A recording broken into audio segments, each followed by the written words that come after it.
What if the world we know was swallowed by cold, and survival meant inventing life all over again?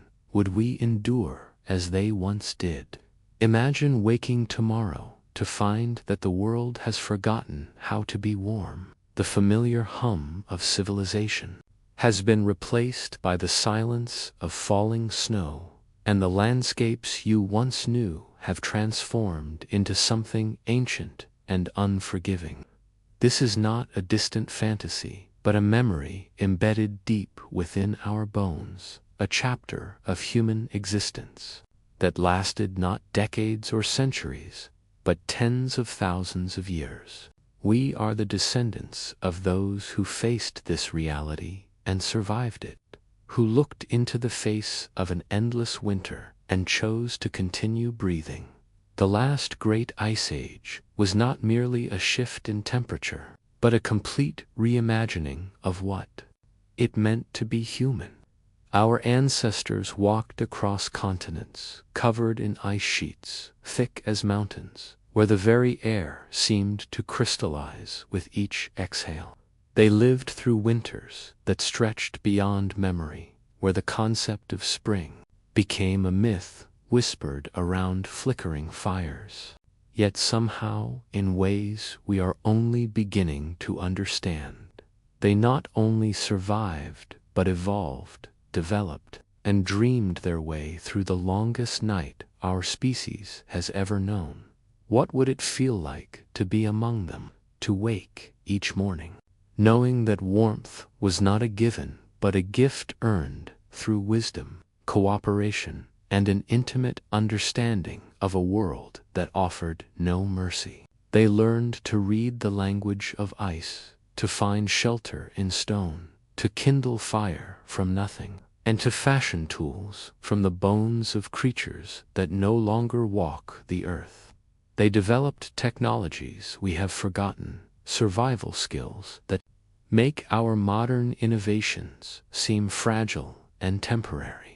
The archaeological record tells us fragments of their story through chipped stone and charcoal stains, through cave paintings that seem to pulse with life even after 40,000 years.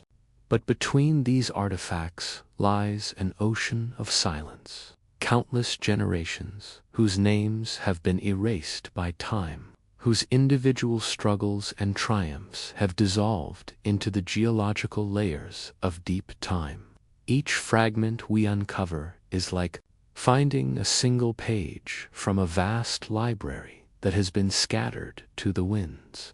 Perhaps what strikes us most deeply about these Ice Age humans is not their technology or their art, but their sheer persistence. They endured through climate shifts that would challenge our most sophisticated systems today. They adapted not just their bodies, but their minds, their social structures, their entire way of understanding the world. They became something new, while remaining fundamentally human, carrying forward the spark of consciousness through an epoch that could have extinguished it entirely. We know from isotope analysis of ancient ice cores that the climate during the last glacial maximum was not simply cold, but chaotically unstable. Temperatures could shift dramatically within a human lifetime, forcing entire communities to reinvent their survival strategies again and again. Rivers would freeze solid for decades, then suddenly thaw and flood. Forests would retreat and advance like slow green tides. The very ground beneath their feet was constantly changing as glaciers advanced and retreated, carving new valleys and erasing old landmarks. Yet they endured. These ancestors of ours, and in their endurance lies a profound question about the nature of human resilience. What is it within us that refuses to surrender even when the world itself seems to have turned against life? What inner fire kept burning through those endless winters, and do we still carry that flame within us today? as we face our own environmental uncertainties, their story becomes not just history, but prophecy, not just memory-built instruction manual for a species that has always found a way to continue. And yet, as we prepare to walk with them through their frozen world, we must acknowledge that much of their experience remains forever beyond our reach. The feeling of wearing clothes made from mammoth hide, the taste of meat preserved in natural ice cellars, the sound of wind across glacial plains.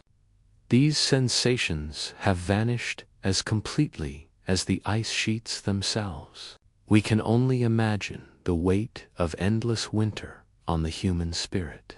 The way cold becomes not just a physical challenge, but a psychological landscape that shapes every thought and dream. That exploring the Ice Age climate, thick clouds, shifting winds, and the endless presence of cold. How did our ancestors learn to read a sky that rarely promised warmth?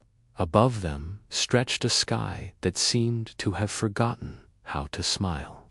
The familiar blue warmth we take for granted was replaced by an endless dome of gray and white, where clouds hung low and heavy with the promise of snow that might not stop falling for months.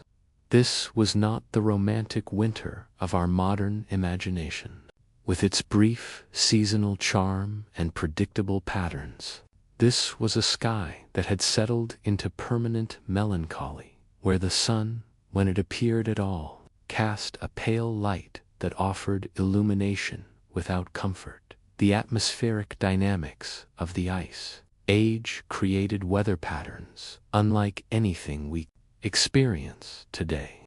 Massive ice sheets covering much of northern Europe and North America acted like enormous air conditioning units, creating persistent high-pressure systems that deflected storm tracks and locked entire continents into patterns of cold that could persist for centuries. The jet stream, that river of air that guides our weather today, followed paths determined by these vast frozen landscapes, carrying Arctic air far south into regions that now enjoy temperate climates.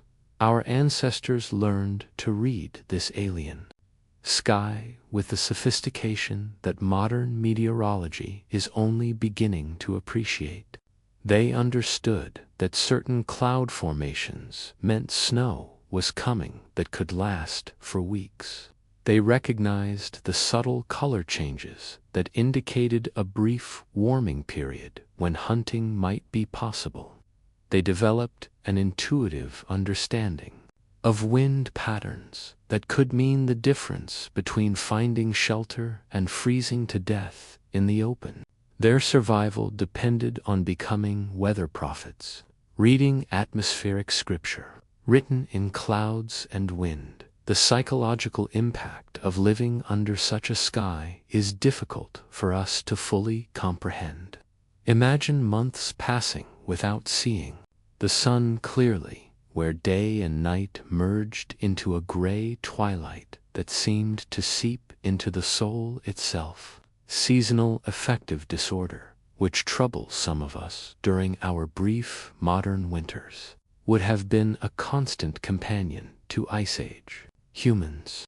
Yet somehow they found ways to maintain hope and purpose beneath that endless canopy of clouds. Paleoclimatologists studying ice cores from Greenland and Antarctica have discovered that Ice Age skies were filled with dust and volcanic particles that further dimmed the sun's light. Major volcanic eruptions could plunge the world into even deeper cold for years at a time, creating winters within winters that tested human endurance to its limits.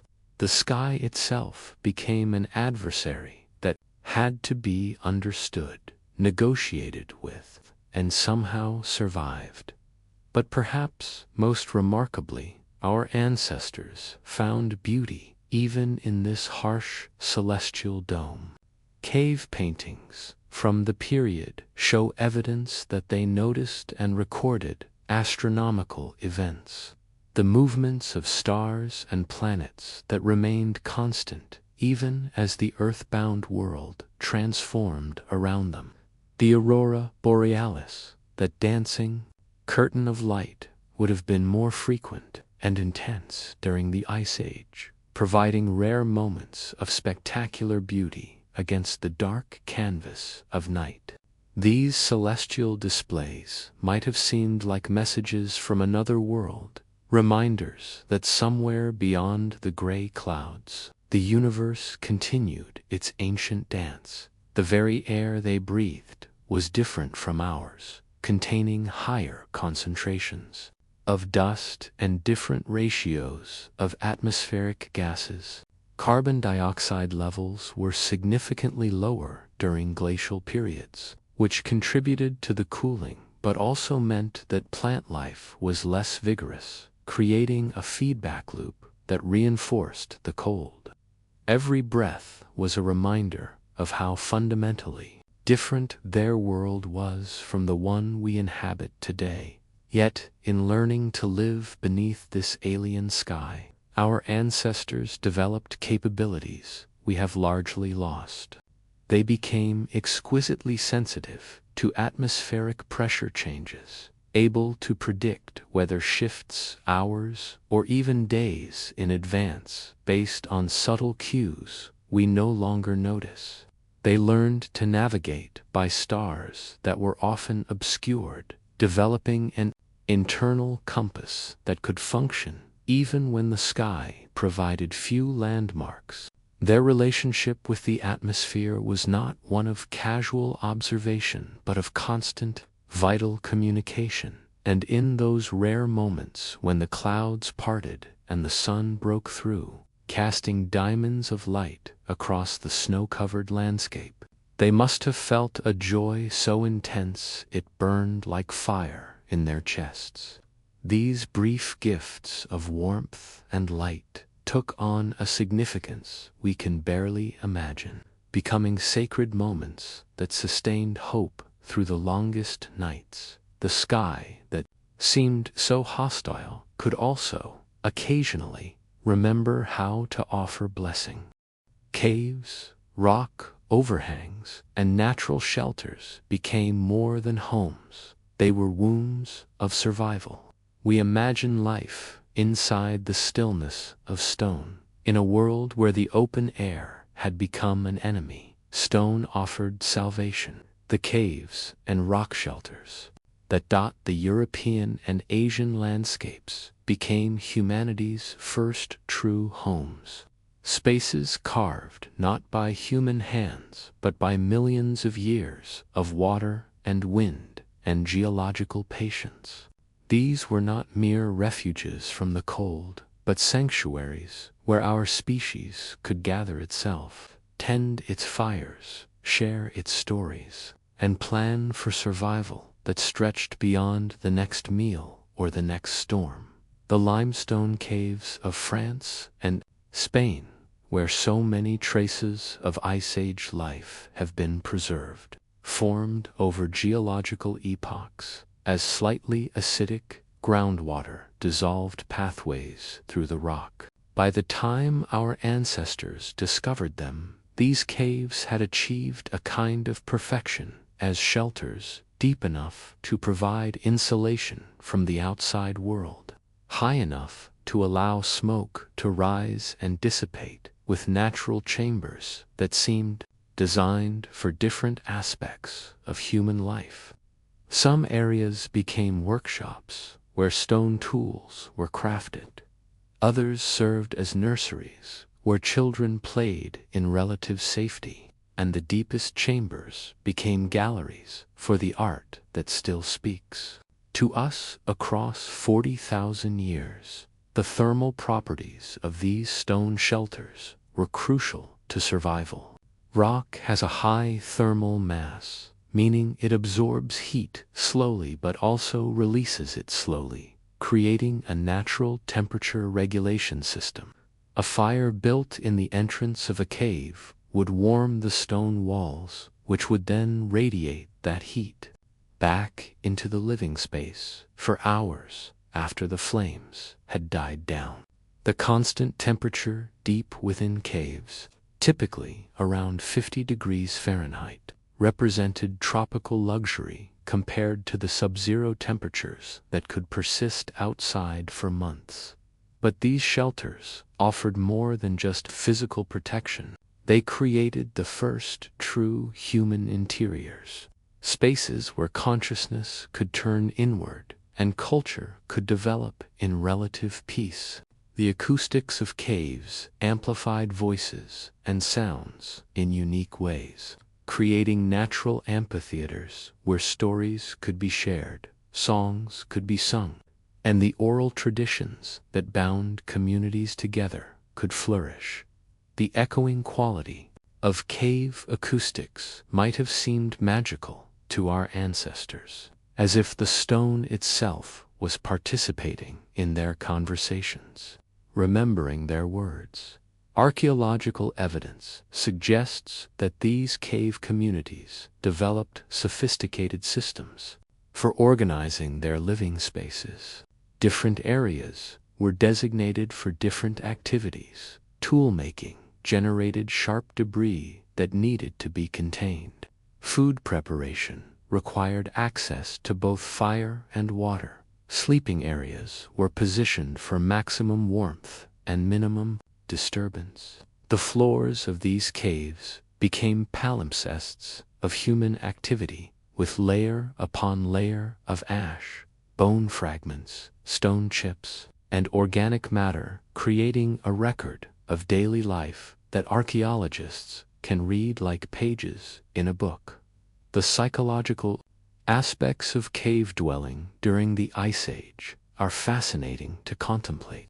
These spaces provided not just physical shelter but emotional sanctuary, places where the constant vigilance required for outdoor survival could be relaxed. Inside the cave, illuminated by flickering firelight, families could engage in the quieter activities that make us human, caring for children, crafting tools with patience rather than desperation, sharing food in rituals that built social bonds, and creating art that served no immediate survival function but fed the spirit. The darkness of these shelters was not the absence of light, but a different kind of presence altogether. Firelight creates an intimate sphere of illumination that brings faces into sharp focus while allowing the imagination to populate the shadows beyond. The play of light and shadow on cave walls may have inspired some of humanity's first artistic impulses, as flickering flames brought the natural contours of rock faces to life, suggesting the forms of animals and spirits that would later be painted there with pigments made from ochre and charcoal.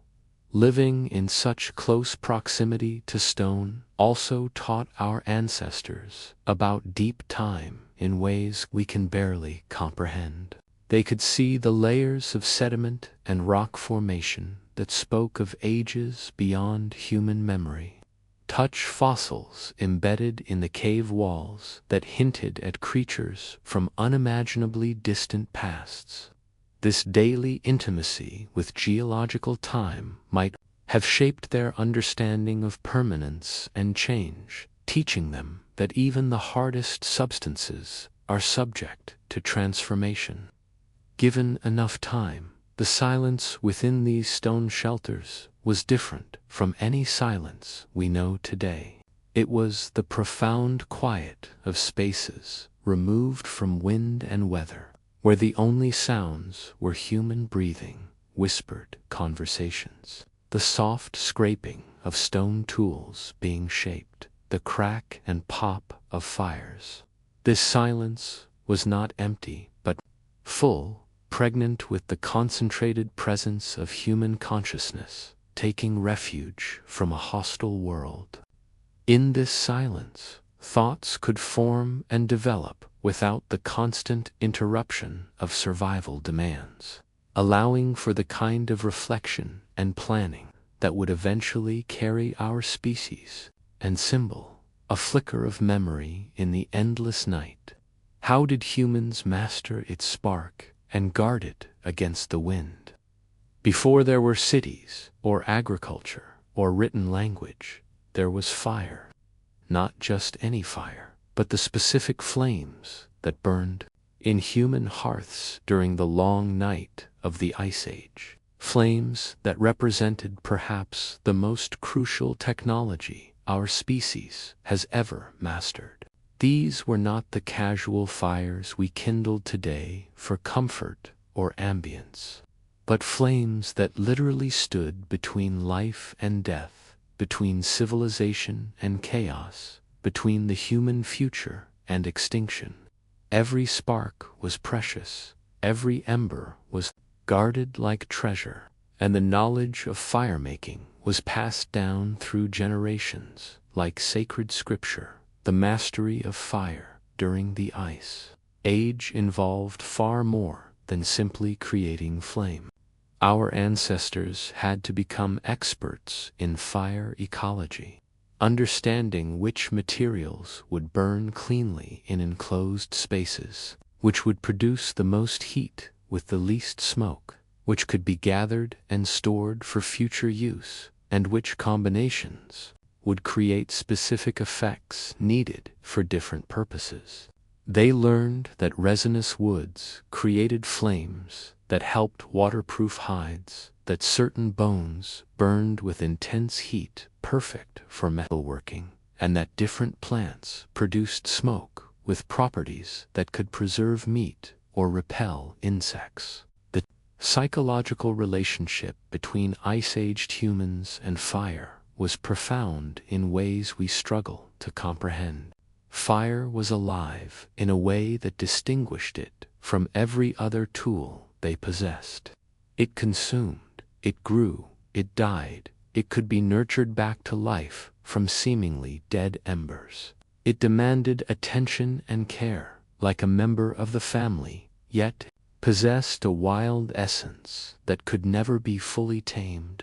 The person responsible for maintaining the fire held one of the most crucial roles in the community, a position that combined practical skill with something approaching priesthood. Archaeological evidence from Ice Age sites reveals the sophisticated fire management systems our ancestors developed.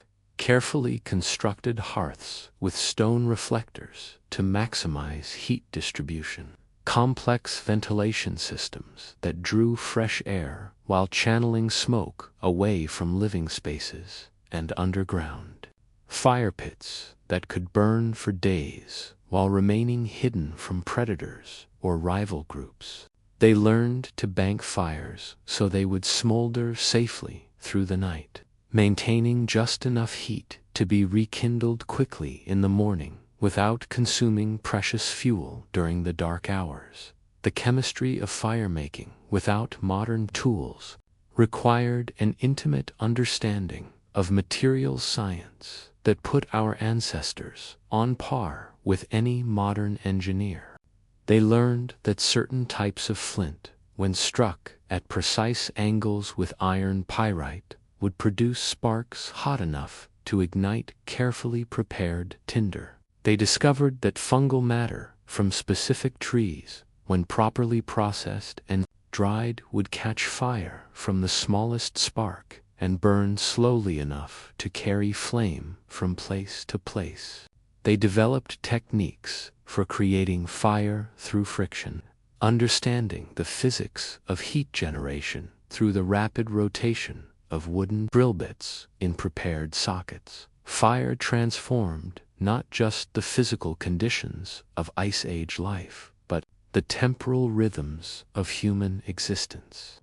Before fire, human activity was largely constrained by daylight, but flames extended the useful day far into the night. This expansion of active time allowed for new forms of social interaction, for the development of more complex tool-making that required careful attention to detail, and for the emergence of artistic expression that could be pursued during the long winter evenings when hunting was impossible.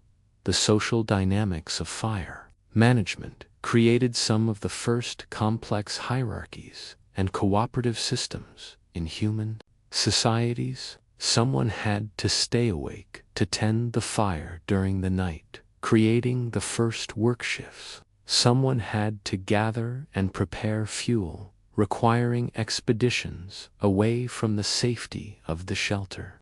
Someone had to know the secrets of fire-making well enough to recreate flame if disaster struck and the hearth died.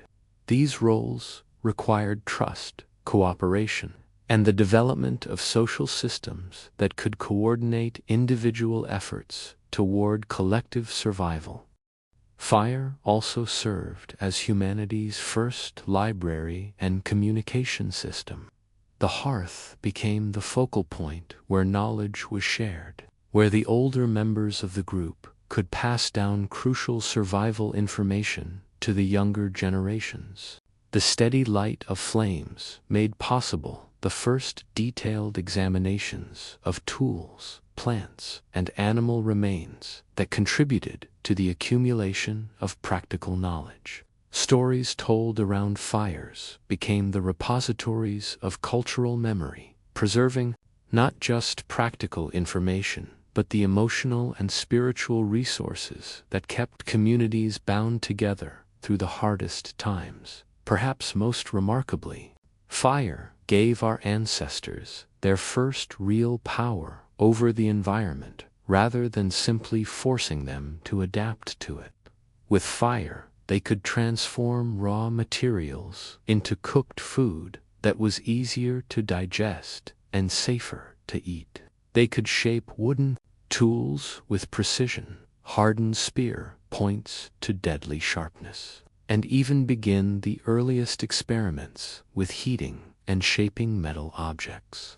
Fire was the first technology that allowed humans to impose their will upon the natural world rather than merely surviving within it. And in the deepest winters, when the wind howled outside their shelters and the cold seemed to press against the stone walls like a living thing, fire became more than just a tool or even a necessity. It became a symbol of human persistence, a daily act of defiance against a world that seemed designed to extinguish all warmth and life. Every flame that burned in an Ice Age hearth was a declaration that consciousness would continue, that the human story would notent in ice and darkness, that somewhere in the future lay the possibility of spring. Sharpened flint, carved antlers, and shaped bone, each tool was not just a weapon, but an idea preserved in matter, in the hands of Ice Age humans. Stone became more than geological matter. It became crystallized intelligence, human thought given permanent form through the careful application of force and understanding. Each piece of worked flint represents thousands of years of accumulated knowledge about fracture patterns, edge geometry, and the hidden properties of rock that could be come into usefulness through patient skill. When we hold a Paleolithic hand axe today, we are touching not just an ancient tool, but a physical embodiment of human problem-solving that survived when the minds that created it have long since dissolved into time. The creation of stone tools during the Ice Age was far more complex than our modern minds often assume. Our ancestors understood the molecular structure of different types of stone in ways that allowed them to predict exactly how a piece of flint would fracture when struck at a specific angle with precisely calibrated force. They could envision the final tool within the raw stone and then execute a sequence of carefully planned strikes that would reveal that hidden form. This was not crude bashing, but sophisticated engineering that required years of training and a deep understanding of materials science. Bone and antler offered different possibilities that complemented the sharp edges of stone. These organic materials could be carved, ground, and shaped into tools that combined strength with flexibility in ways that stone could never match. Mammoth ivory became needles, fine enough to sew hide garments with precision seams. Reindeer antler was crafted into spear throwers that multiplied the force and accuracy of hunting weapons. Bird bones became whistles and flutes that filled cave shelters with music during the long winter nights. Each material demanded its own techniques, its own understanding, its own vocabulary of possibilities. The psychology of tool making during the Ice Age reveals something profound about human nature itself. In a world where every calorie burned had to be justified by survival value, our ancestors still invested enormous time and energy in creating tools that were more elegant and refined than pure functionality required. They added decorative elements to spear points, polished bone implements to a lustrous smoothness that served no practical purpose, and shaped handles with ergonomic curves that made tools comfortable to hold during extended use. This attention to aesthetics, even in the most utilitarian objects, suggests that the human drive for beauty is as fundamental as the need for survival itself. The social dimensions of tool-making created some of the first specialized roles in human society. Certain individuals developed particular skills in working specific materials, becoming the master flint knappers or bone carvers, whose expertise was valued by the entire community. These specialists would have traveled between groups, sharing techniques and styles that created the first technological networks spanning vast distances. Archaeological evidence shows remarkably similar tool designs appearing across thousands of miles of Ice Age Europe, suggesting communication and trade networks that we are only beginning to understand. Each tool was also a repository of knowledge that extended far beyond its immediate function. A well-made spear point encoded information about the behavior of prey animals, the properties of different adhesives for hafting, the best techniques for balancing weight and sharpness, and the hard-won understanding of how tools perform under the stress of actual use. When a master toolmaker passed away, entire libraries of practical knowledge could be lost unless that information had been successfully transmitted to younger members of the group. The maintenance and repair of tools during the Ice Age required almost as much skill as their initial creation. Resources were too precious to waste, so broken implements had to be reworked and repurposed rather than discarded. A damaged spear point might be reshaped into a scraper, a worn scraper might become a cutting tool, and even the smallest fragments of worked stone could be useful for specialized tasks. This culture of constant reuse and adaptation meant that successful tools often had long histories of modification and refinement that made each one unique. The innovation cycles in Ice Age tool technology were measured not in years but in millennia. Yet they show clear patterns of improvement and sophistication over time. Early Paleolithic tools are robust but simple, designed for basic cutting and chopping tasks. Later periods show increasing specialization, with different tools optimized for specific functions, delicate work, heavy-duty processing, precision tasks, and artistic creation. This gradual refinement represents one of humanity's first sustained research and development programs, carried out over hundreds of generations. Perhaps most remarkably, these tools served as humanity's first form of external memory storage. Unlike biological evolution, which requires genetic changes passed through reproduction, toolmaking allowed accumulated improvements to be preserved in physical form and transmitted directly from teacher to student.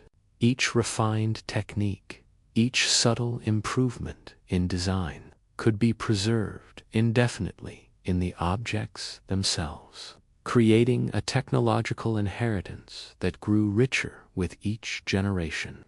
In this sense, every Ice Age tool was both a practical implement and a message sent forward through time, carrying the accumulated wisdom of its makers into an uncertain future.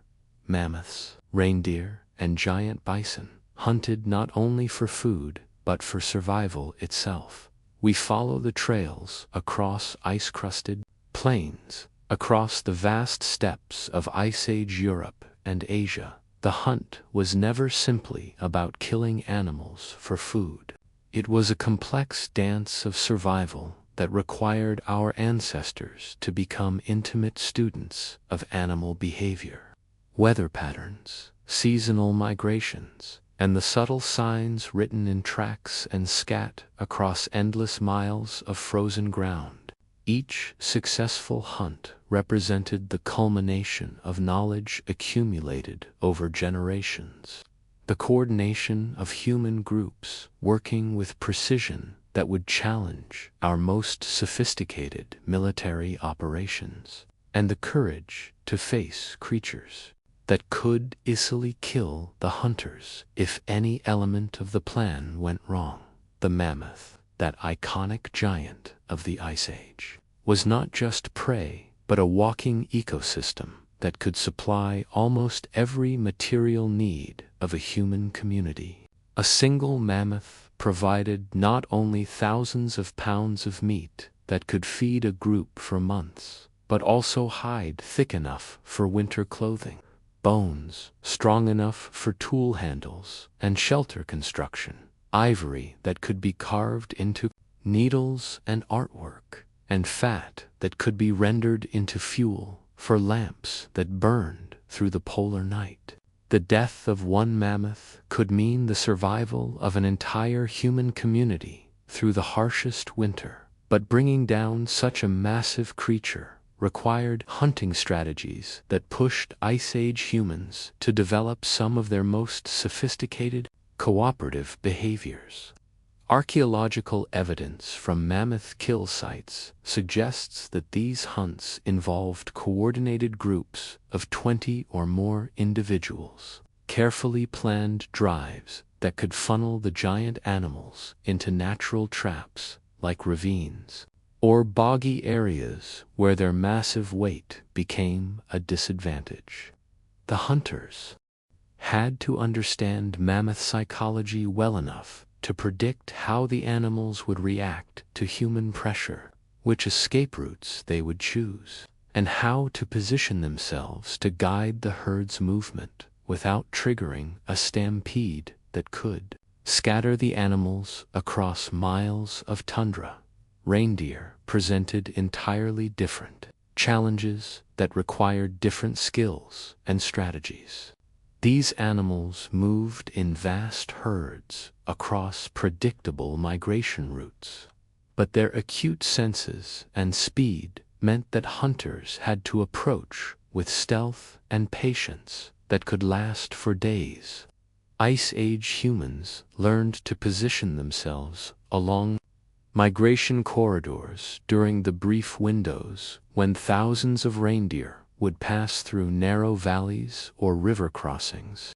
They developed drive techniques that could separate small groups from the main herd, and they mastered the use of spear throwers that gave them the range and power needed to bring down fast-moving targets. The psychological demands of hunting during the Ice Age were as challenging as the physical requirements. Hunters had to maintain focus and courage while facing animals that were often larger, stronger, and more dangerous than anything in our modern world. The cave bear, standing 12 feet tall on its hind legs, the massive Irish elk with antlers spanning 12 feet, the woolly rhinoceros with its formidable horn and aggressive temperament. These were not creatures that could be approached casually. Each hunt required hunters to overcome their natural fear responses and maintain tactical thinking even when facing mortal danger.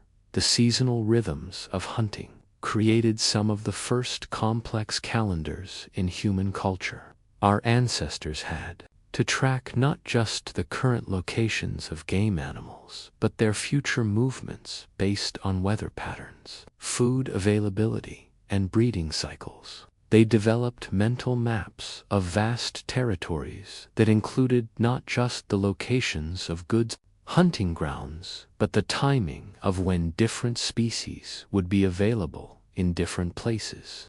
This required a sophisticated understanding of ecology that encompassed everything from plant growth cycles to predator-prey relationships across entire ecosystems.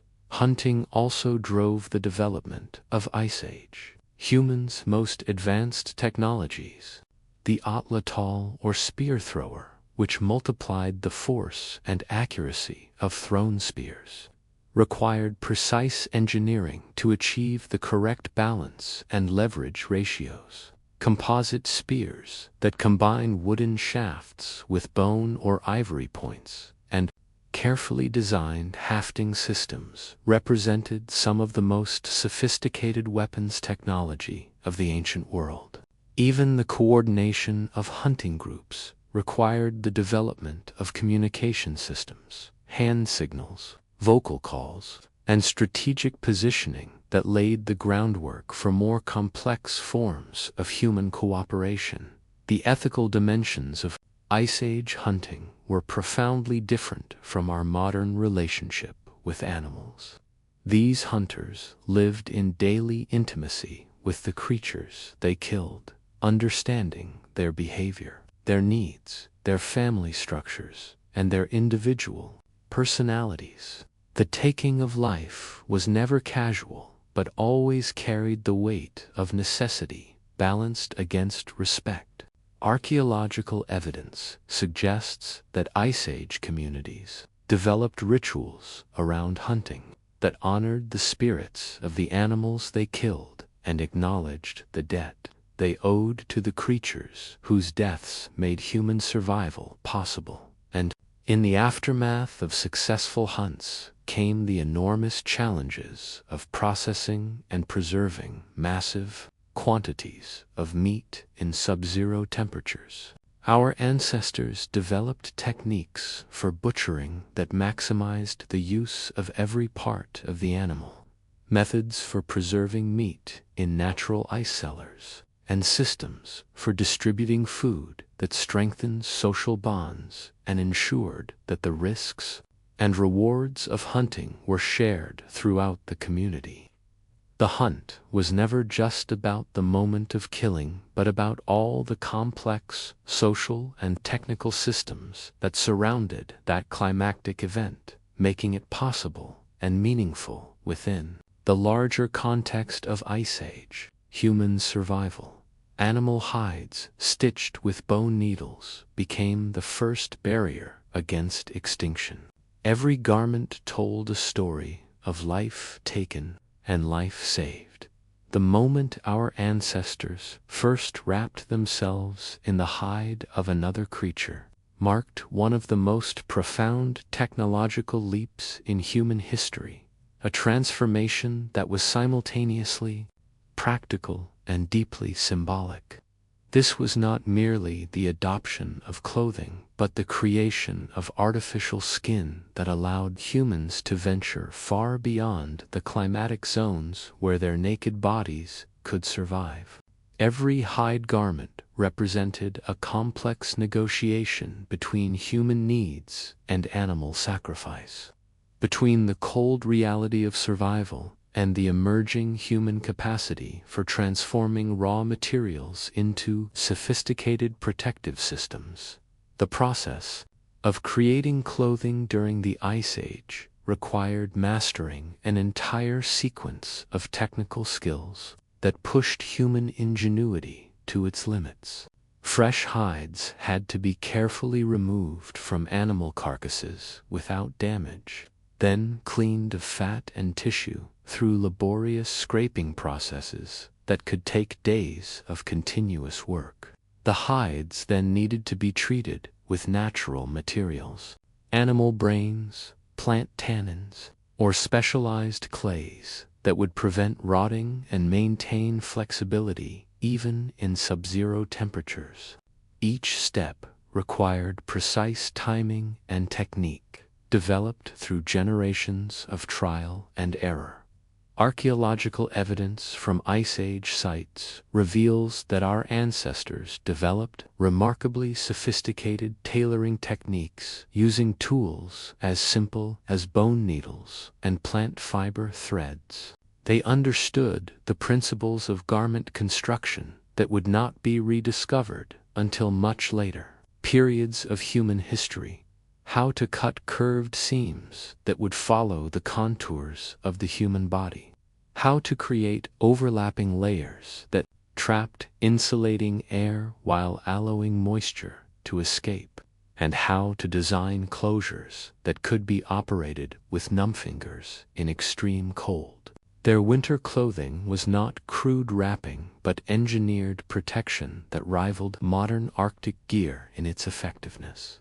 The social implications of clothing creation were as significant as the technical innovations. The production of garments required enormous investments of time and labor that could only be sustained through cooperative work arrangements.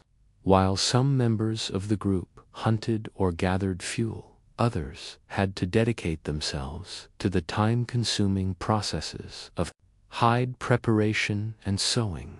This division of labor created new forms of social organization and may have contributed to the development of specialized roles based on particular skills in working with different materials and techniques. Different types of animals provided materials with dramatically different characteristics that Ice Age humans learned to match with specific clothing needs.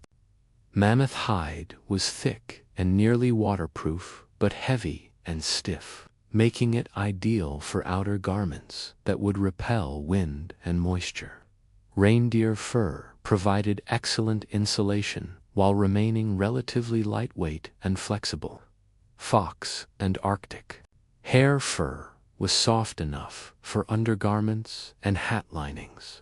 Our ancestors developed a sophisticated understanding of how to combine these different materials into layered clothing systems that could be adjusted for different activity levels and weather conditions. The psychological impact of wearing animal hides went far beyond mere physical protection.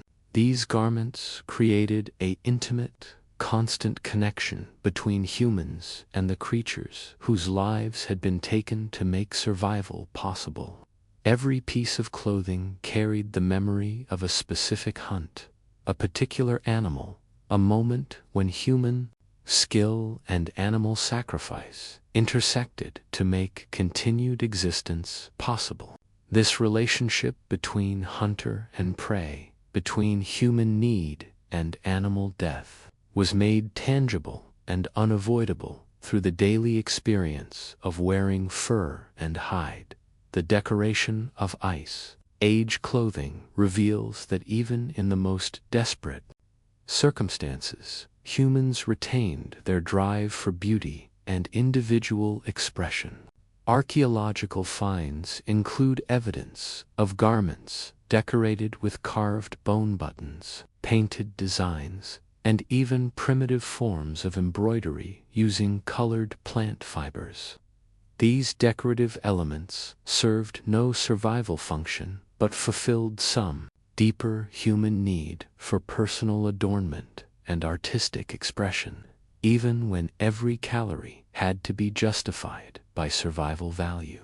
Our ancestors still invested precious time and energy in making their clothing beautiful as well as functional. The maintenance and repair of clothing during the Ice Age required constant attention and sophisticated techniques for extending the useful life of irreplaceable garments. Damaged areas had to be patched with scraps of leather, worn sections, reinforced with additional layers, and tiers carefully sewn to prevent further damage.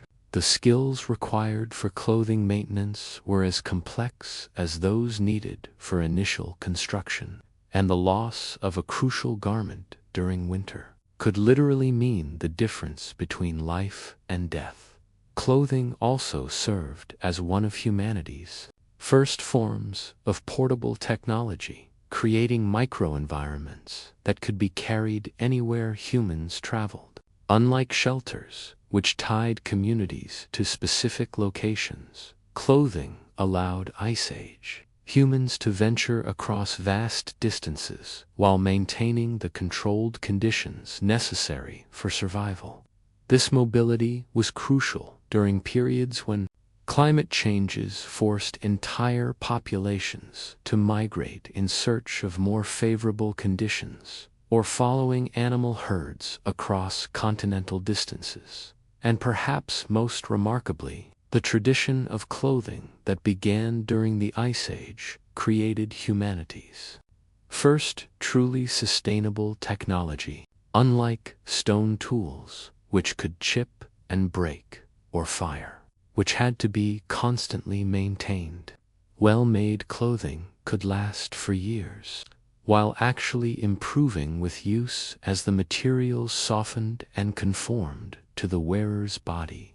The knowledge and techniques required for clothing production could be passed down through generations with minimal loss, creating a technological inheritance that has continued virtually unbroken from the Ice Age to the present day.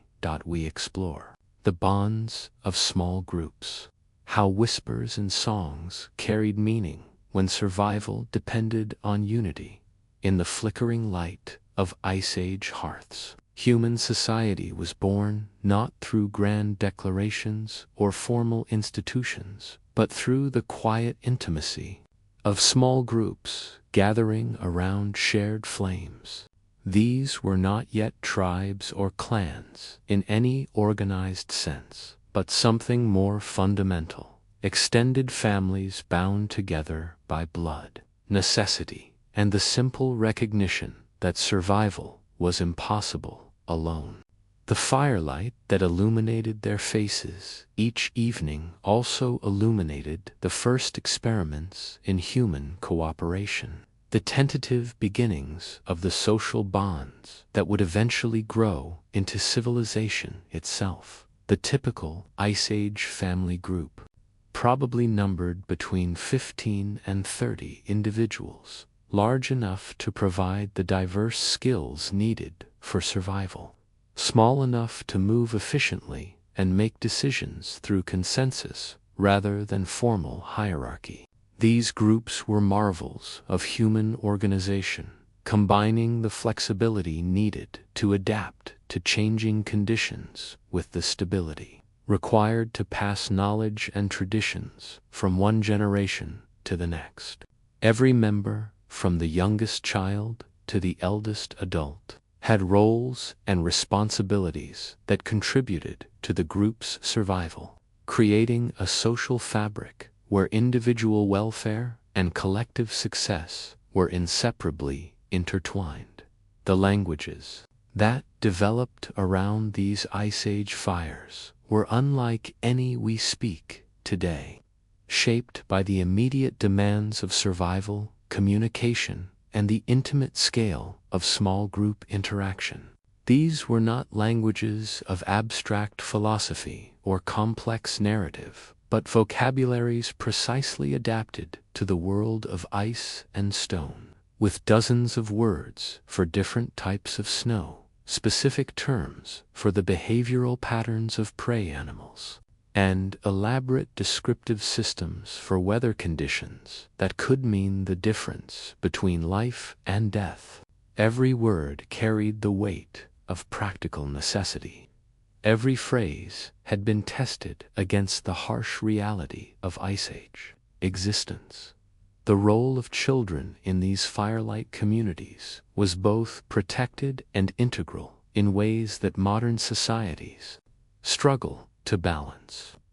Children were simultaneously the most precious and most vulnerable members of the group, requiring enormous investments of care and protection, while also serving as the repositories for cultural knowledge that would need to be preserved across generations. The education of Ice Age children was not formal schooling, but constant immersion in the daily practices of survival, with learning embedded in every activity, from food preparation to tool making to the evening stories that passed down crucial knowledge in memorable form. The elderly members of Ice Age communities held positions of enormous importance that went far beyond the wisdom and experience they had accumulated over their lifetimes. In a world without written records, the memories of older adults served as libraries of practical knowledge about rare events, unusual weather patterns, successful hunting strategies, and the locations of resources that might be needed only during exceptional circumstances. The death of an elder was not just personal loss, but the potential disappearance of irreplaceable information that could mean the difference between group survival and extinction. The social dynamics of these small groups required sophisticated systems for managing conflict and maintaining cooperation, even under the intense stress of constant survival pressure. Archaeological evidence suggests that Ice Age communities developed elaborate gift-giving practices, shared decision-making processes, and conflict resolution methods that prevented the kinds of disputes that could tear apart a group when every member's contribution was essential. These were humanity's first experiments in democratic governance, driven not by political theory, but by the practical recognition that survival required unanimous cooperation. Asterisk music and storytelling around the fire served functions that went far beyond entertainment, creating the cultural glue that held communities together through the darkest periods of winter and the most challenging times of group stress. Songs became mnemonic devices for remembering crucial information about food sources, migration routes, and seasonal patterns. Stories encoded moral lessons about cooperation, courage, and the consequences of behavior that threatened group survival. These evening gatherings around the fire were simultaneously entertainment, education, and religious ceremony, binding the community together through shared experience and common memory. The gender roles and family structures of Ice Age communities were likely far more flexible and egalitarian than those that developed in later agricultural societies, when survival depended on the full utilization of every individual's capabilities. Rigid social hierarchies were luxuries that small groups could not afford. Evidence suggests that both men and women participated in hunting, that leadership roles were often situational rather than permanent, and that the raising of children was a community responsibility rather than being confined to nuclear family units. The intimacy of these small communities created emotional bonds that were both intensely supportive and potentially claustrophobic in ways we can barely imagine.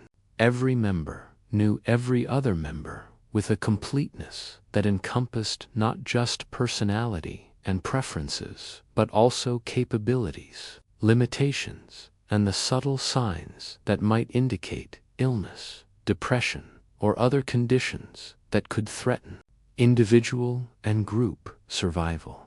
This total knowledge of one another created unprecedented levels of mutual dependence and support, but also meant that personality conflicts or individual problems could threaten the entire group's stability. And in the quiet moments after the evening meal had been shared and the day's activities discussed, these Ice Age families experienced something that might have been the first true human peace, the simple satisfaction of being warm and fed and safe in the company of others who understood, without need for explanation, the weight of each day's survival and the precious nature of each night's rest. These moments of contentment around dying fires might have been humanity's first taste of happiness, not as mere pleasure, but as the deeper satisfaction that comes from meaningful struggle, shared with others and successfully endured. Early humans read fossils, tracks, and frozen remains without words, sensing knowledge directly from the land. A primitive science before science, long before there were universities or laboratories or scientific instruments. Our Ice Age ancestors were conducting some of the most sophisticated observational research in human history. They were reading the bones of the earth with a precision and intuition that modern paleontologists struggle to match, developing an understanding of deep time and biological change that would not be formally recognized by science for tens of thousands of years. Every fossil they encountered, every set of tracks preserved in frozen mud, every carcass revealed by melting ice was a page in an enormous book of natural history that they learned to read with astonishing accuracy. The landscape of Ice Age Europe and Asia was like a vast natural museum where the remains of ancient life were constantly being exposed by the action of glaciers, rivers, and seasonal freeze-thaw cycles. Mammoth carcasses emerging from permafrost, fossilized bones of creatures that had vanished long before human memory. The preserved remains of plants and insects that spoke of different climates and environments. All of this was visible to people who had learned to see the natural world with scientific precision born of survival necessity. Our ancestors developed observational skills that allowed them to reconstruct entire ecological systems from fragmentary evidence. A single fossilized tooth could tell them about the diet and habitat preferences of extinct animals. Patterns of bone weathering could indicate how long remains had been exposed to the elements. The distribution of fossils across a landscape could reveal ancient migration routes, feeding areas, and seasonal ranges.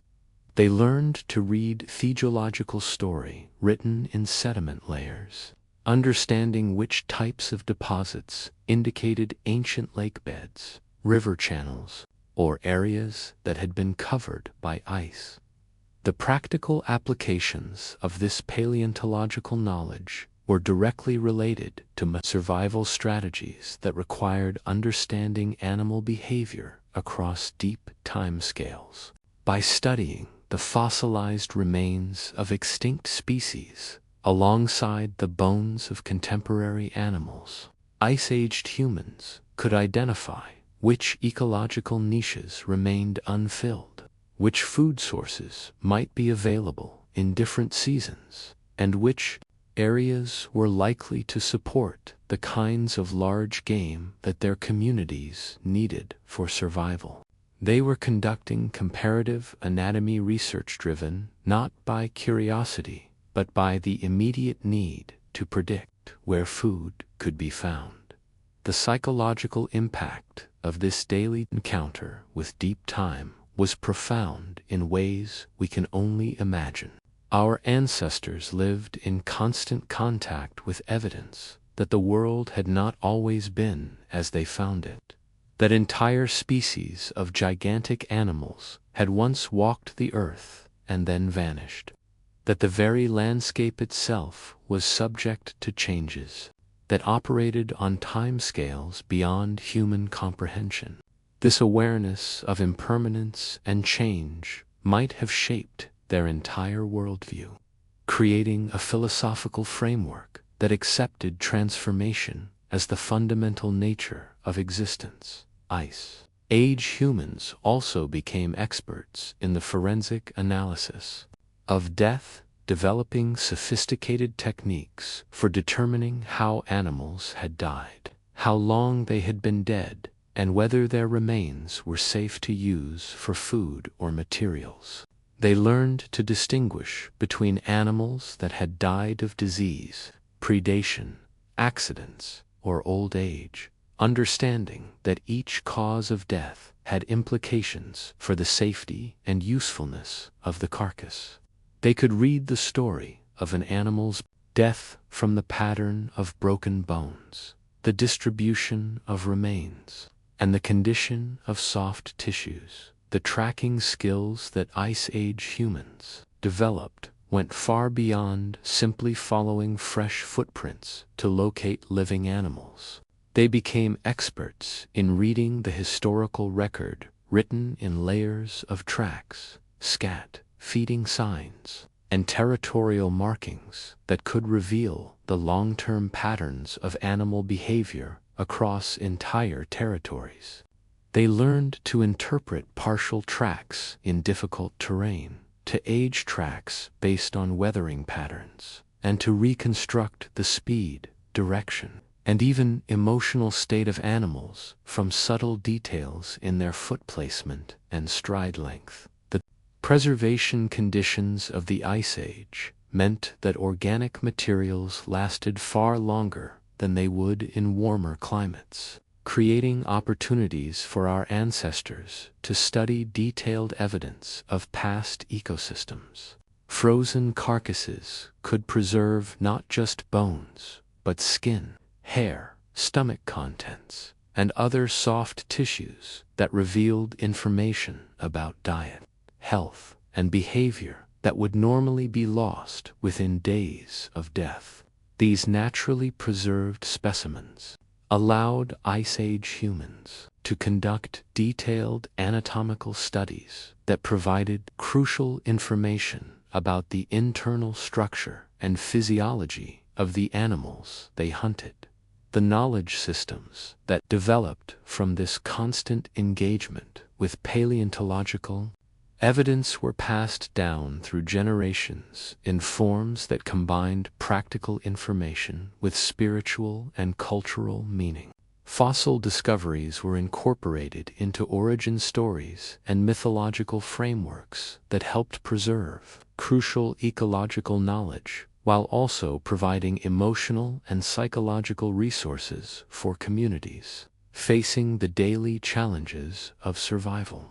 The bones of the earth became not just scientific evidence, but cultural artifacts that bound communities together through shared understanding of their place in the larger story of life on Earth. Perhaps most remarkably, this Ice Age engagement with deep time and biological change laid the intellectual groundwork for scientific thinking that would not fully emerge until much later in human history. Our ancestors, Lernetto, make hypotheses based on incomplete evidence to test their theories against new observations, and to revise their understanding when new discoveries contradicted existing beliefs. They developed the fundamental scientific attitude of careful observation combined with logical inference, creating intellectual traditions that would eventually flower into the formal scientific methods that drive modern research. Asterisk landscapes were etched in memory, rivers traced in footsteps, mountains recalled as stories. Maps of survival existed in minds, not paper, in a world without writing, without paper, without any external storage for complex information. The landscape itself became humanity's first and most crucial database. Every hill, every river bend, every distinctive rock formation was not just a geographical feature, but a data point in an enormous mental map that could mean the difference between finding food and starving, between reaching shelter and freezing, between survival and death. The minds of ice-aged humans were vast libraries of spatial information, capable of storing and retrieving navigational data across territories that spanned hundreds of miles. The creation of these mental maps required cognitive abilities that we have largely lost in our age of GPS and printed directions. Our ancestors had to develop spatial memory systems that could encode not just the static features of landscapes, but also their seasonal variations, their changes over multiple years, and their relationships to weather patterns and animal behavior. They learned to navigate by stars that moved across the sky with predictable regularity, by wind patterns that shifted with the seasons, and by subtle changes in vegetation that indicated water sources or favorable hunting grounds. The social dimension of Ice Age navigation was as complex as the individual cognitive skills required. No single person could possibly memorize all the geographical information needed for group survival across the vast territories that nomadic communities had to traverse. Instead, different individuals became specialists in different aspects of the landscape. One person might be expert in reading weather signs, another in tracking seasonal plant resources, another in remembering the locations of reliable water sources during different times of year. The collective memory of the group became a shared navigational system that was far more powerful than any individual's knowledge. The landmarks that served as reference points in these mental maps were chosen and remembered based on criteria that combined practical utility with psychological memorability. Distinctive rock formations that could be seen from great distances became waypoints for long-distance travel. Unusual trees or vegetation patterns marked the locations of water sources or seasonal food resources.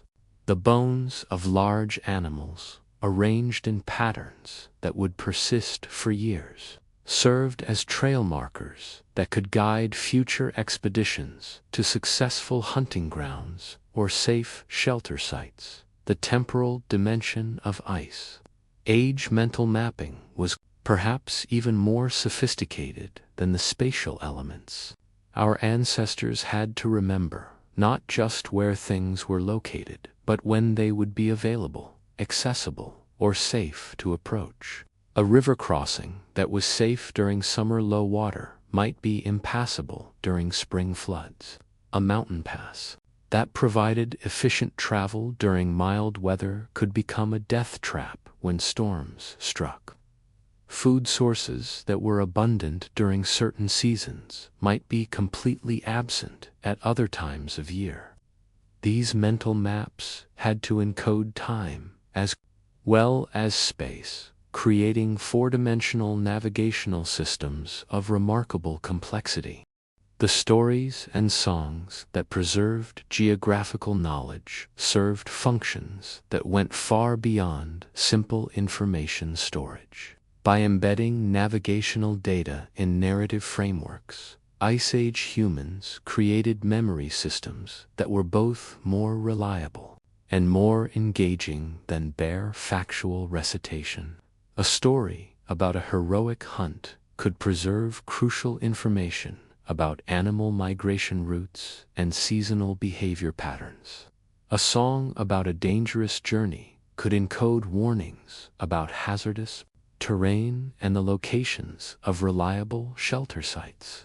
These cultural artifacts served as both entertainment and survival manual, ensuring that crucial information was preserved and transmitted in forms that people would actually remember and repeat. The accuracy of Ice Age mental navigation was tested constantly by the unforgiving reality of survival in harsh environments. Unlike modern navigation errors, which might result in inconvenience or delay, mistakes in Ice Age wayfinding could lead directly to death by exposure, starvation, or predation. This constant testing created powerful selective pressure for the development of increasingly sophisticated navigational abilities, and also for cultural systems that could preserve and transmit accurate geographical knowledge across generations. The psychological aspects of living within these vast mental maps created relationships between humans and landscapes that were far more intimate than anything we experience today.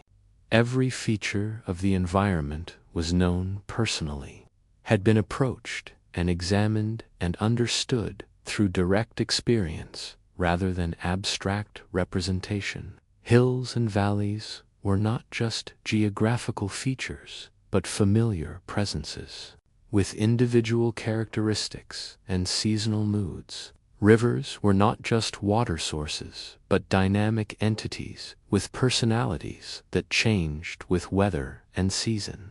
This intimate knowledge created emotional bonds between people and places that gave the landscape itself a kind of social reality. The transmission of geographical knowledge from older to younger generation was one of the most crucial educational processes in Ice Age society. Children learned navigation not through formal instruction, but through constant immersion in the practices of reading and remembering landscape features. They accompanied adults on journeys that gradually expanded their mental maps from the immediate vicinity of base camps to territories covering hundreds of square miles. They learned to recognize the subtle signs that indicated direction, distance, and destination, developing intuitive navigation abilities that operated below the level of conscious thought. And in the quiet moments around evening fires, when the day's travel was complete and the group was safely sheltered for the night, the recounting of the day's navigation served functions that combined practical review with psychological processing. The landmarks that had been passed, the decisions that had been made about route selection, the signs that had been read and interpreted, all of this became part of the evening's conversation, reinforcing memory while also creating opportunities for different individuals to share their perspectives and knowledge, gradually building the collective navigational wisdom that would guide future journeys across the endless frozen landscape.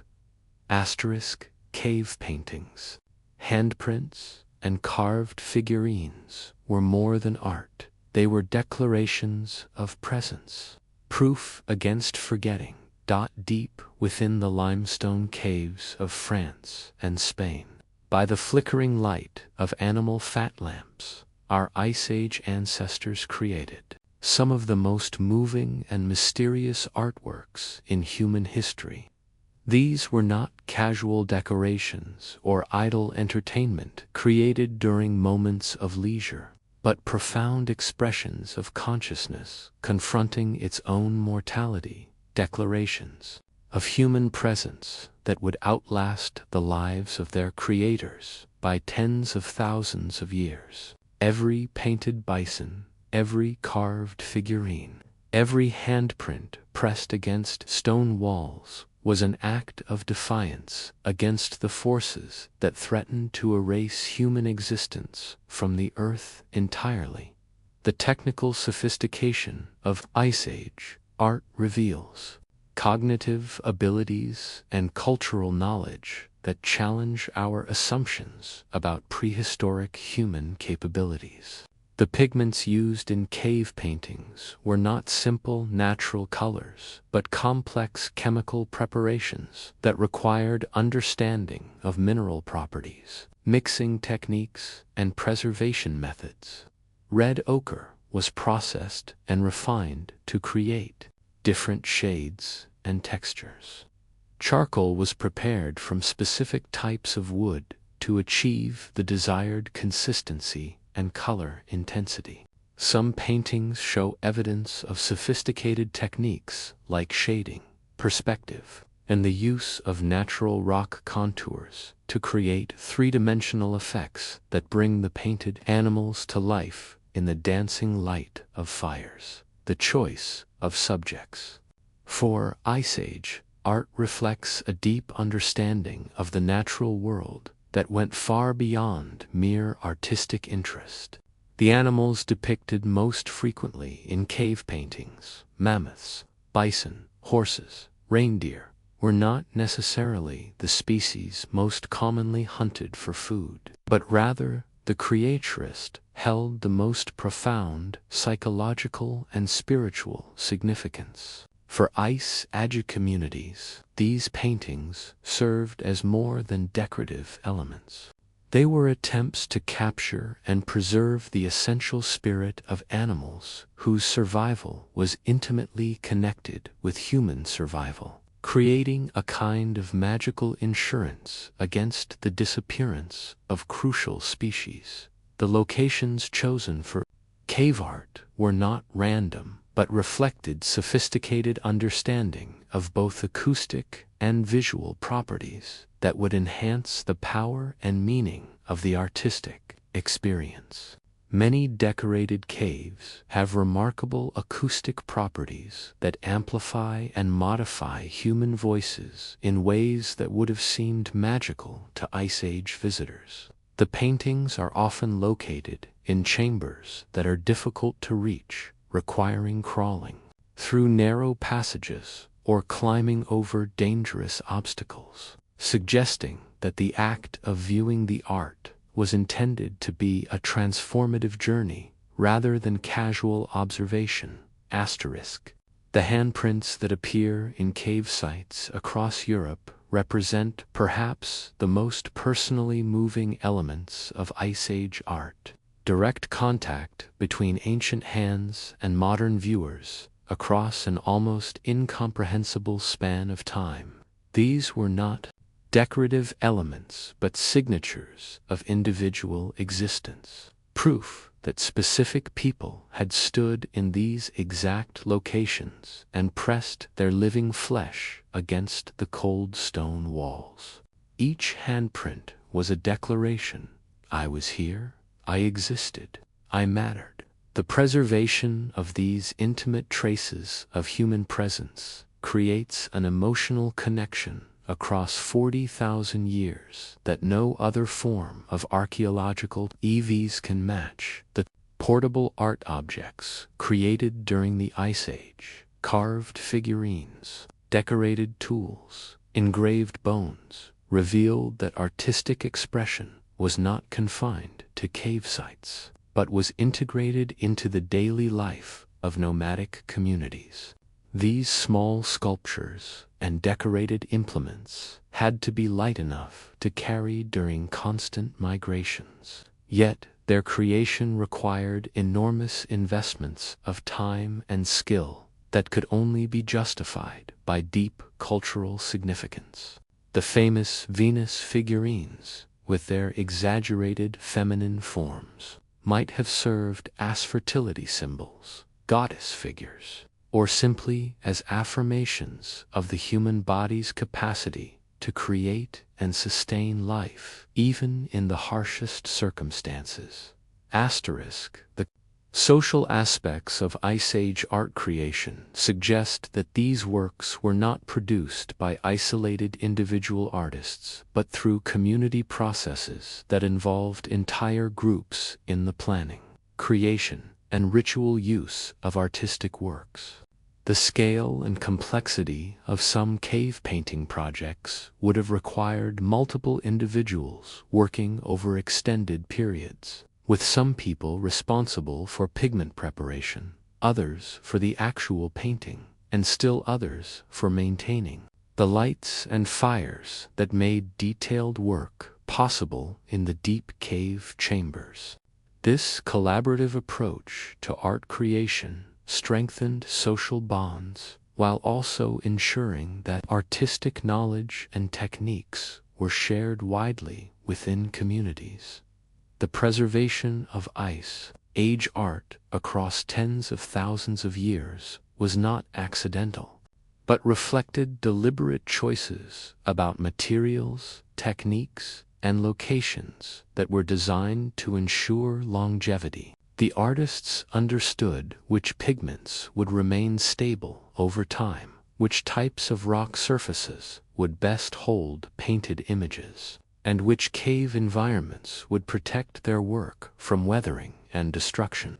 They were creating not just for their contemporary audiences, but for unknown future viewers, suggesting a conception of deep time and cultural continuity that rivals our own understanding of artistic legacy. The symbolic complexity of Ice Age art indicates that these works functioned within sophisticated systems of meaning that we can only partially reconstruct. Abstract symbols, geometric patterns, and mysterious signs appear alongside naturalistic animal depictions, suggesting that Ice Age artists were working with symbolic vocabularies that could encode complex information about mythology, astronomy, seasonal cycles, or social relationships. These symbolic systems represent some of humanity's earliest experiments with abstract representation, the beginning of the long development that would eventually lead to writing systems and mathematical notation. The spiritual dimensions of Ice Age art seem to have been inseparable from its practical and social functions, creating works that served simultaneously as religious expression, educational tools, and community bonding activities. The deep caves, where much of this art was created, would have felt like journeys into otherworldly realms, separated from the daily concerns of survival by darkness, silence, and the physical challenge of reaching the decorated chambers. The experience of viewing art in these contexts would have been transformative, creating altered states of consciousness that reinforced the spiritual and cultural meanings embedded in the visual imagery, and perhaps most remarkably, the creation of art during the Ice Age represented a triumph of human spirit over the most desperate material circumstances. These were people living at the very edge of survival, facing daily challenges that would overwhelm most modern individuals.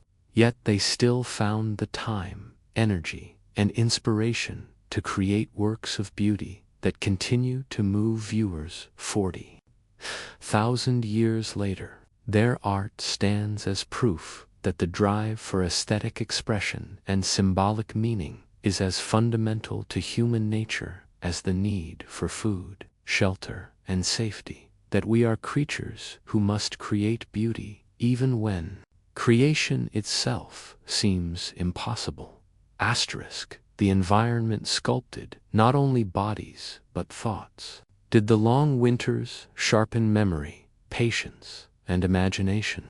The human brain that emerged from the Ice Age was not the same organ that had entered it. Tens of thousands of years of survival under the most challenging conditions, our species has ever faced left marks not just on our bodies, but on the very structure and function of human consciousness itself. The cognitive abilities that we consider fundamental to human nature, our capacity for long-term planning, our ability to delay gratification, our talent for complex social cooperation, our drive for artistic expression, were all forged in the crucible of glacial survival, shaped by environmental pressures that demanded new forms of thinking or threatened extinction. The memory systems that Ice Age humans developed were far more sophisticated and reliable than those of most modern people, created through daily survival demands that made forgetting a potentially fatal luxury.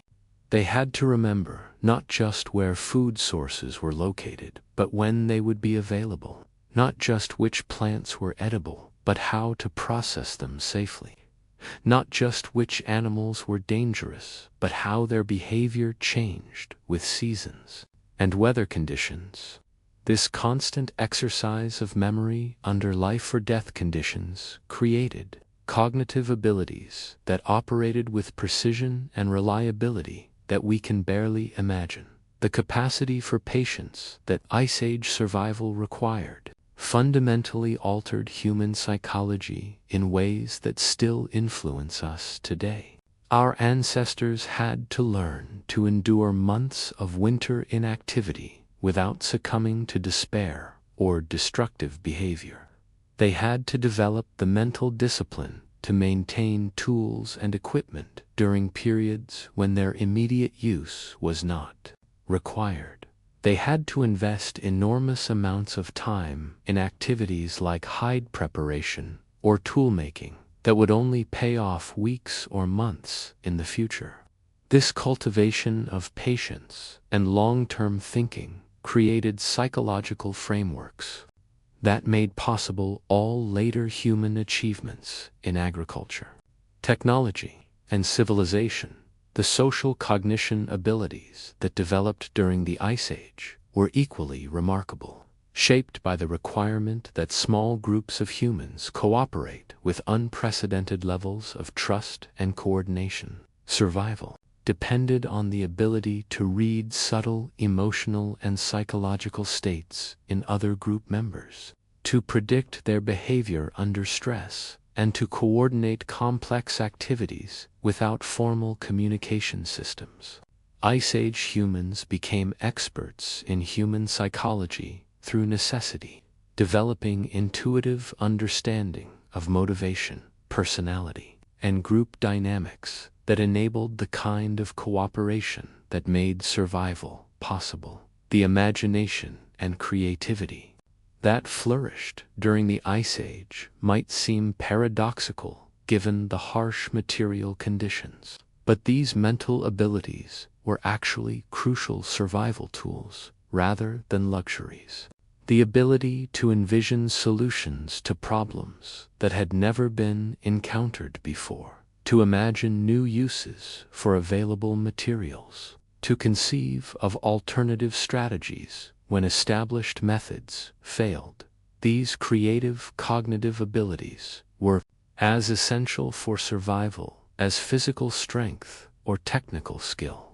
The imagination was not an escape from reality, but a tool for transforming reality. When transformation was necessary for continued existence, the spatial cognition abilities that Ice Age humans developed were extraordinary by modern standards.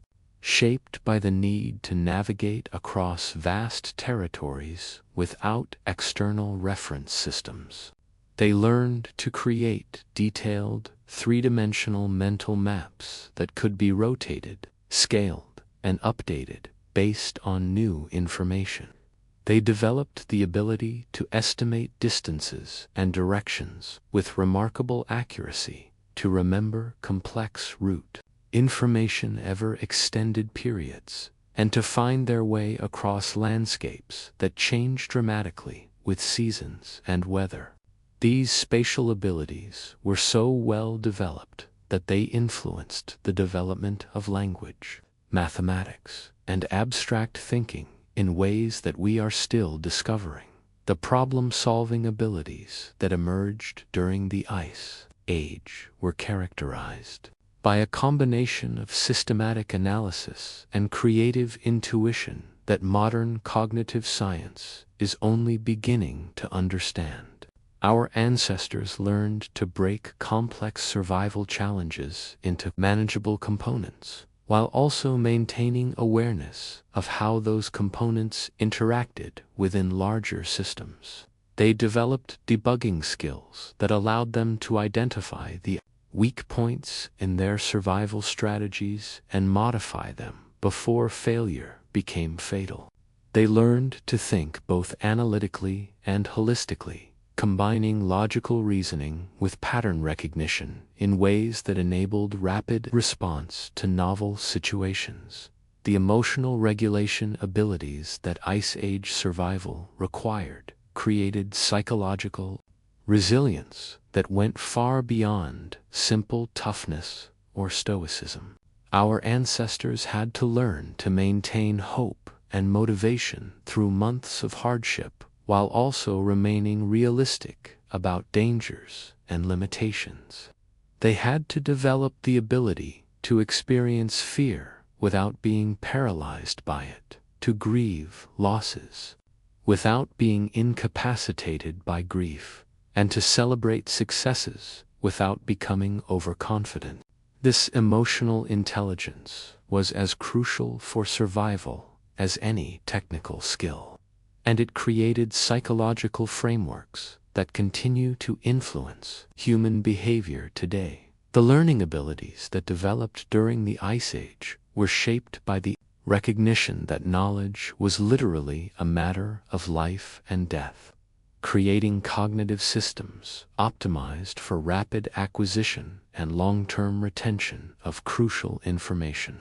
Ice Age humans became remarkably efficient learners, able to extract essential information from limited experience and apply it in novel situations. They developed teaching and learning methods that could transmit complex knowledge accurately across generations without external storage systems, creating cultural inheritance, mechanisms that were both robust and flexible. The consciousness that emerged from the Ice Age was fundamentally different from that of earlier humans, characterized by increased self-awareness, temporal thinking, and symbolic reasoning that laid the foundation for all subsequent human cultural development. The challenges of survival in such extreme conditions required our ancestors to become conscious of their own thinking processes, to plan and evaluate their strategies explicitly, and to communicate about abstract concepts related to future possibilities and past experiences.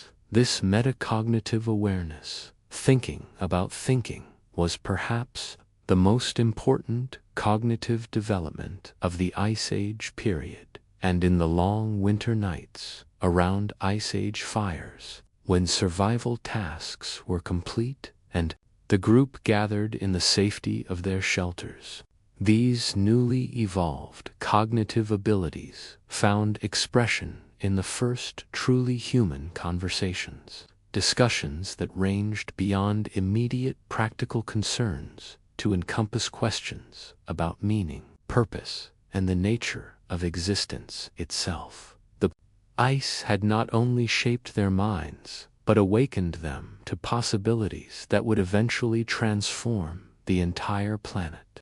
Glaciers moved like living beings, grinding stone and reshaping valleys. Our ancestors walked landscapes that were never still. Beneath the seemingly solid surface of the Ice Age world flowed rivers of ice so vast and powerful that they reshaped entire continents with their slow but inexorable movement. These glaciers were not the static frozen landscapes we might imagine, but dynamic systems in constant motion, grinding forward with the force of geological time compressed into human lifespans.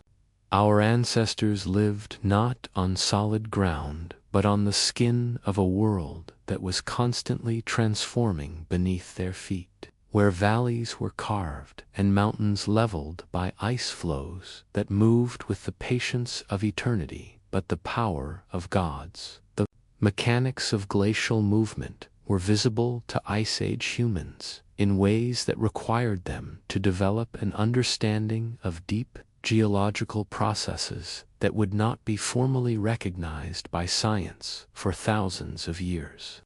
They could observe the evidence of ice flow in the polished bedrock surfaces where glaciers had ground their way across the landscape, in the parallel scratches and grooves that showed the direction of ancient ice movement, and in the enormous boulders that had been transported hundreds of miles from their original locations by the moving ice sheets. They lived intimately with proof that the Earth itself was not permanent but subject to forces that operated on scales beyond human comprehension.